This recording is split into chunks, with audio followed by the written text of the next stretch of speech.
According to Thai cosmology, Meru mountain is considered the pillar of the world as well as the center of the universe. The mountain, supported by Ananda fish, stays above the surface of the water. It is the residence of spirits ranging from deities in heaven to devils in hell. It's just like the Norse. Look at the Yggdrasil tree that goes up into heaven and down into hell. This is the same.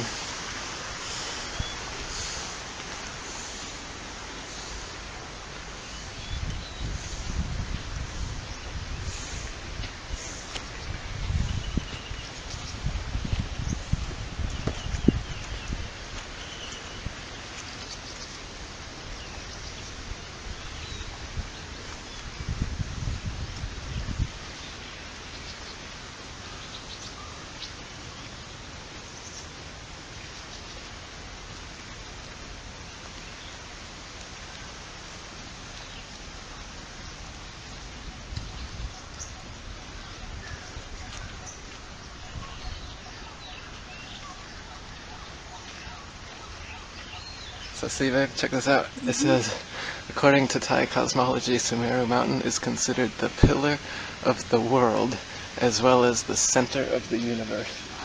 See, that's it. It's the North Pole. It's the magnetic mountain. In the middle, it's the center of the universe. So this is a geocentric cosmology that the Thais believed for thousands of years. So let's go across the bridge and see this mountain in the center of the universe.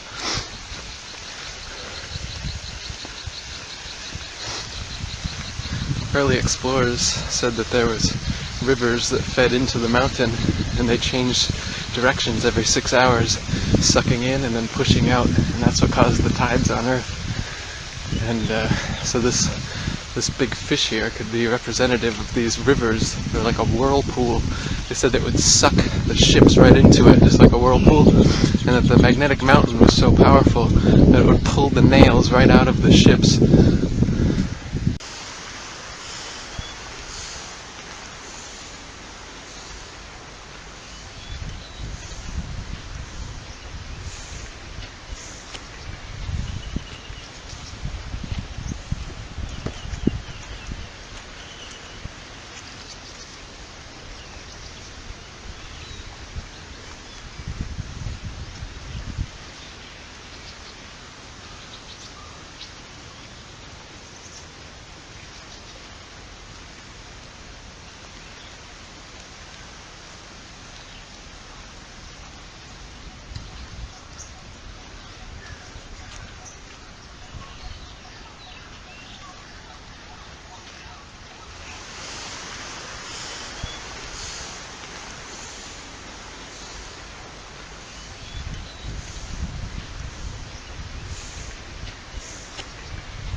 Check this out.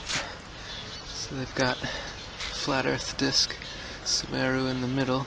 It's a lot like the UN thing.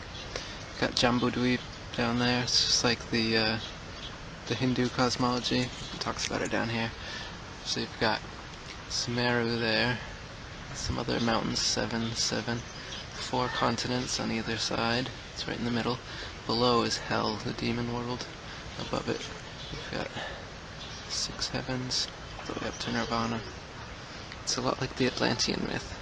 It's comparing the actual physical world to the spiritual one with the 7 chakras. So you can be taken up high to heaven, or you can fall down the 7 chakras down there.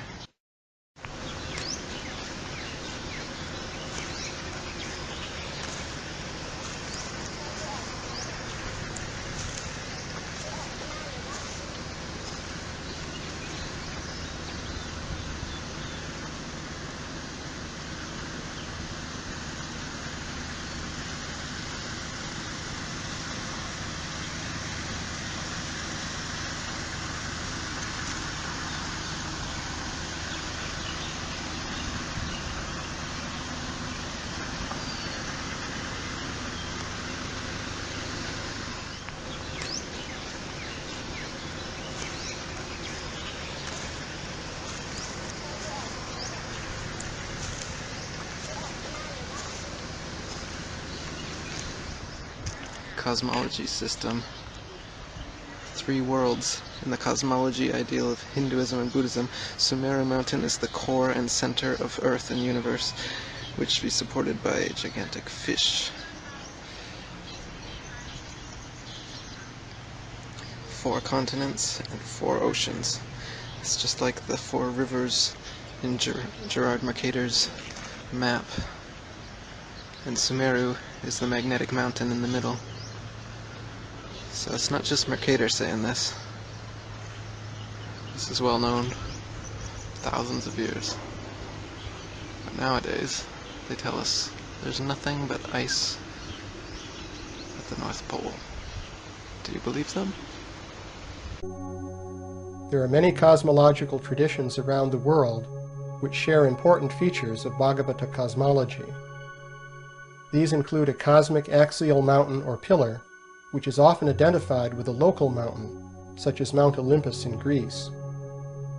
These traditions also include other standard features, including those shown in this generic world model.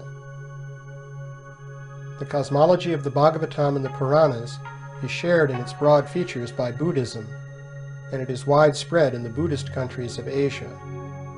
This East Asian picture depicts a square version of Mount Meru and the oceans and islands of Bhumandala, surmounted by planetary orbits. This Korean wheel map shows a central continent surrounded by a circular ocean and another circular continent. Joseph Needham, in his treatise on Chinese science, traces these wheel maps to India or Babylon. Here is a Babylonian wheel map. Wheel maps were also made in medieval Europe. In these Judeo-Christian maps, Jerusalem and the sacred hill called Mount Zion were identified as the world axis. Somehow or other, the tradition of Jambudweep seems to have influenced Gerardus Mercator, who placed a mountain surrounded by a circular continent at the North Pole of his map of the Arctic region. The 4 perpendicular rivers or channels flowing from the central mountain correspond to the 4 branches of the celestial Ganges flowing from Mount Meru. Here is a Phoenician seal with a personified world mountain and 4 streams issuing forth at right angles. The Dogon tribe, living near the upper bend of the Niger River, posit a circular continent with a central pillar surmounted by the residence of their high god, Amma. Note the world-girdling serpent in the circular ocean. The ethnologist Evans Wentz identifies this Navajo sand painting as a representation of the 4 sacred directional mountains of the Navajos. In many traditions, the world mountain is surrounded by 4 mountains in the cardinal directions, and we also see this in the Bhagavatam and other Puranas. The color scheme is similar to that found in Puranic and Buddhist traditions. The 4 directional mountains of Jambudweep have 4 sacred trees on their summits. These include the Jambu tree, after which Jambudweep is named.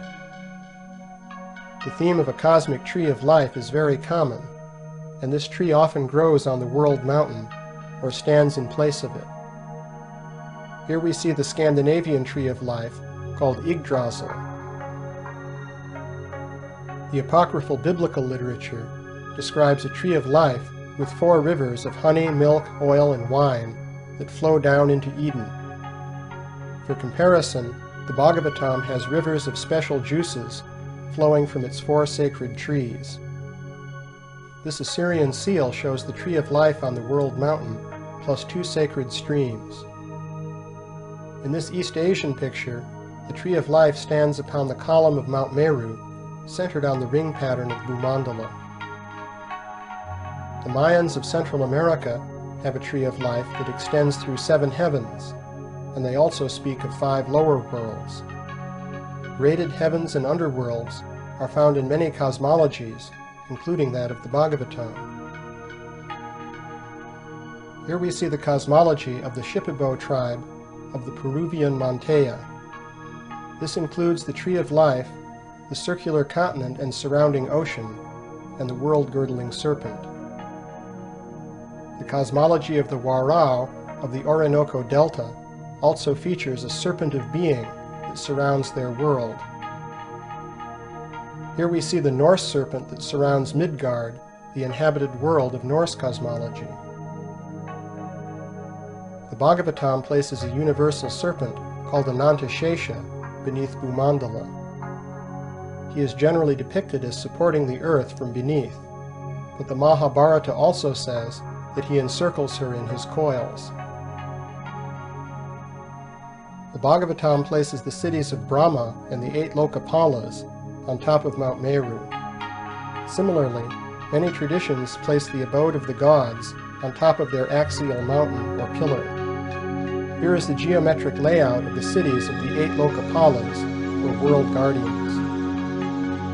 These figure in the Vastu Purusha Mandala used to lay out temples in traditional Indian architecture.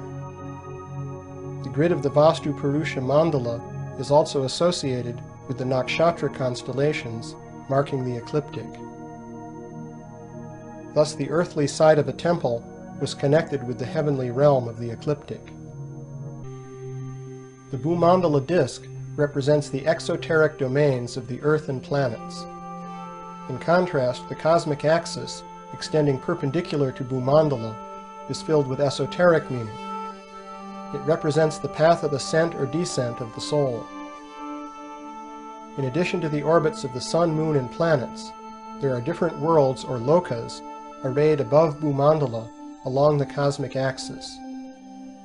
These upper worlds can be entered through mystic cities, and they are accessible only to persons of advanced spiritual consciousness. The Bhagavatam describes the vertical dimension of the Brahmanda as a universal form of God, extending from the lowest world at the soles of the feet to the highest at the crown of the head. In this traditional picture, we see the rings of Bhumandala forming the belt of the universal form. Here the positions of the worlds are indicated in relation to the universal form. The levels in the universal form are associated with the spinal chakras on which yogis meditate, and the spine itself is called Meru Danda, after Mount Meru, the cosmic axis. The ascent of the soul through different levels of the Brahmanda is analogous to the ascent of the life force through the chakras in the body. In general, the vertical dimension of the universe represents the path of ascent or descent of the soul through different worlds in different states of consciousness. It lies perpendicular to the plane of Bhumandala, which is the world of the planetary orbits.